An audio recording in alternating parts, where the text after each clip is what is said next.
There's an old saying, what you learn first, you learn best. Now, that's not to say you can't relearn something to replace what you've learned first, just that sometimes it takes more effort. Hi, I'm Susan Garrett. Welcome to Shaped by Dog. And today's podcast is at a request from one of our YouTube watchers. Sarah asks, it would be really helpful if you could do a podcast about going from being a punishment-based / balanced trainer to a choice-based and positive reinforcement like you. I'm really struggling with that mindset. You know what? You're not alone. That's something that is a struggle for everybody because there's very, very few people in this world who start off training their dog in our programs. Now there's more and more every year, but for a lot of people who have owned dogs in the past, it's a choice.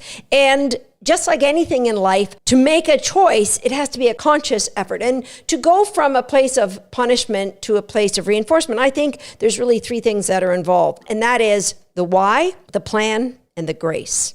I'll get to those three things in a second. But first, let's examine why punishment-based dog training is so popular. You know, obviously it's more traditional. It goes back many generations of dog trainers who've been taught this is the best way to train a dog. I think culturally, it may also be human nature. Now, I say culturally because I don't like to believe this is the way we are naturally programmed. I believe it's a way that we evolve through our culture in that we learn to ignore what's good and punish that which is bad or different. If you don't believe me, just take a look at social media. And there's so many people that are pointing out what's wrong with the world, and those are the posts that are getting all kinds of comments. Yeah, that's right, that's true. My life sucks too. Your life sucks, my life sucks. Here's what's wrong, it's the government, there's a villain in everything. But if you see the posts that go, wow, life is a gift and it's just such an amazing day, you might get a couple thumbs up, but not nearly the kind of attraction that the drama gets. So partially, it might be somehow society has wired us to ignore the good and react to the bad. But if you think about the ABCs of behavior, and I've talked about this on our podcast before, the thing before the thing. So the antecedent is something that comes before the behavior, and the behavior leads to the C, which is a consequence. Now, if the consequence is something that is reinforcing, it will happen again. If the consequence is something that isn't reinforcing, it will likely be suppressed. Take, for example, the antecedent of your dog getting their paws up on the counter, and maybe they're going for your lunch, and you scream at them, hey, maybe you grab the closest something and you throw it at them. Get off of there. A, the antecedent, the dog doing something you don't like, causes the B, your behavior. You punish them, which creates the C, the consequence. Dog got off the counter, the lunch was saved. So that consequence actually reinforces your behavior. Dogs are amazing creatures, and they're just a gift from God, and they do things in spite of what we do. And so people get reinforced for the punishment because the thing the dog is doing stops. And that is a big reason why positive punishment in particular is just so rampant in dog training. So let's say you've decided, okay, Susan, I want to stop this. How do I go about going from thinking punishment first and going to reinforcement? It has to start, number one, the first element I mentioned is the why. And in Simon Sinek's great book, Start With Why, he suggests that any lasting change has to start with why this is important to you. Saying, I'd like to be on a Canadian Olympic team. Yeah, I think that's what I'd like to do. I'd like to be on a Canadian Olympic team. That is a wish, a pipe dream. But if you said, I'd like to dedicate myself to be on a Canadian Olympic team, well, let's assuming you're Canadian. That's going to follow up with how are you going to plan your day to do 8 hours of intense training, provided you actually have some talent in that area to begin with. All right, so there's a difference between saying, yeah, that would be kind of nice, and I'm going to dedicate myself to making this happen. Do you see the difference? So what is the difference is the why. The why. So would you like to change from, being a balance trainer to being a game-based, reinforcement-based trainer because your friends are doing it, because it looks interesting, because it looks fun, or is there something deeper? I personally think those are soft reasons. They're soft whys.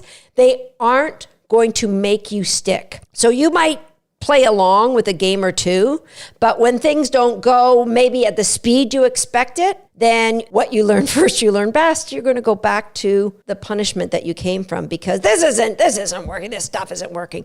But if you're going to dedicate yourself to the change, then if things don't go at the speed that you think they should, you might get curious and ask your coach, am I doing something wrong? Is there something that I could be doing differently? And because you're dedicated to making that change, you're going to keep moving on. So let's dig into that why.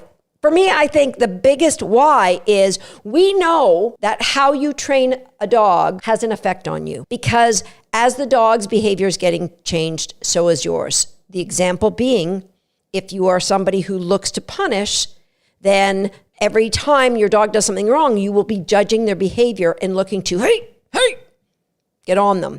Now, how does that affect who you are as a human being? Well, I can't tell you for sure, but I know from my personal experience, when I changed to become a person who looked for ways to set my dog up for success so that I could reinforce them, I became a person who looked for ways to tell people they were awesome. I looked for ways to lead my team in the way that I train my dogs. I became a different person. I know if you are a parent, I have seen parents try to teach children how to correct the dog into a down, how to alpha roll the dog and tell them, you have to tell this dog that you're the boss or they're not going to listen to them. And it breaks my heart. What lessons are you teaching that child? Who will that child grow to be when they are in a position where they think they are a leader of somebody and that somebody on their team disappoints them or a classmate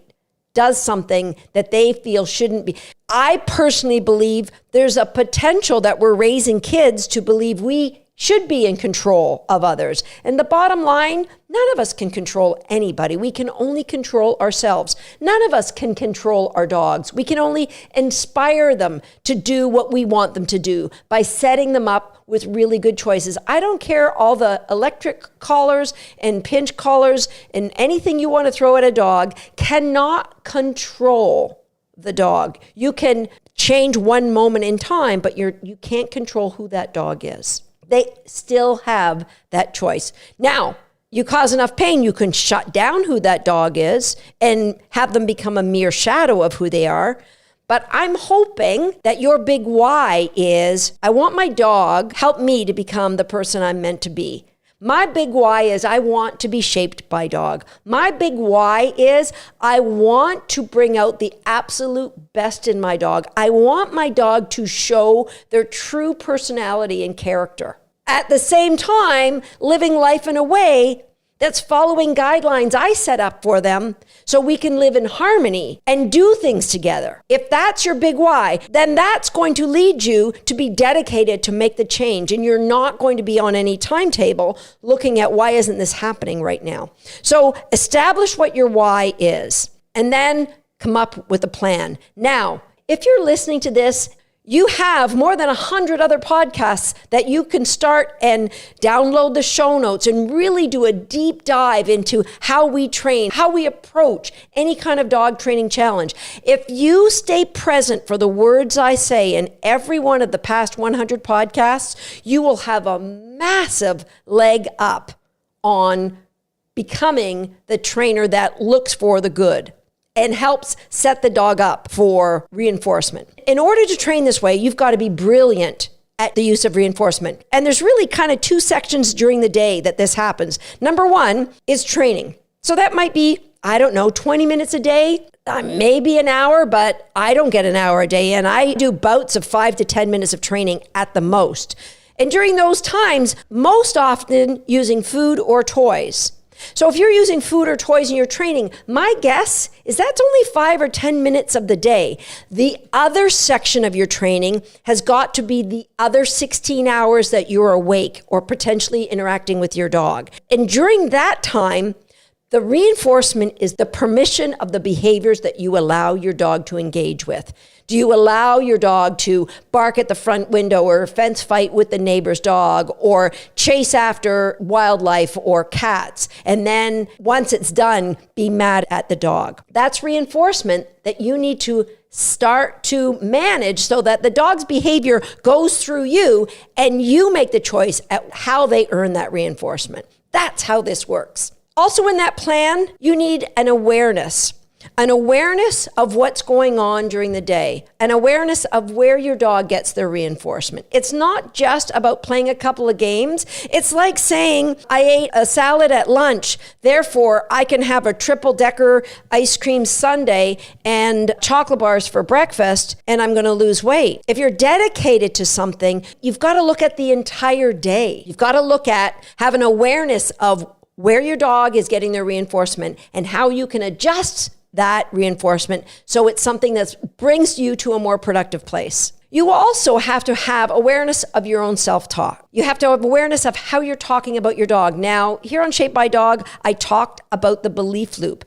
Who do you believe that dog is? If you find yourself saying he's a bad dog or he's stupid or he's aggressive or he's, whatever your list of adjectives are, you need to rein that in and trigger your brain so that when you say, oh, Susan, how could you be so, whatever it is the word is you're going to say about yourself, make the change. I never talk about myself in a bad way. If I'm ever going to say, even if I went downstairs to get my cell phone and I got distracted and got a drink of water and came back upstairs and didn't have my cell phone, I don't say, oh, Susan, how could you be so stupid or forgetful?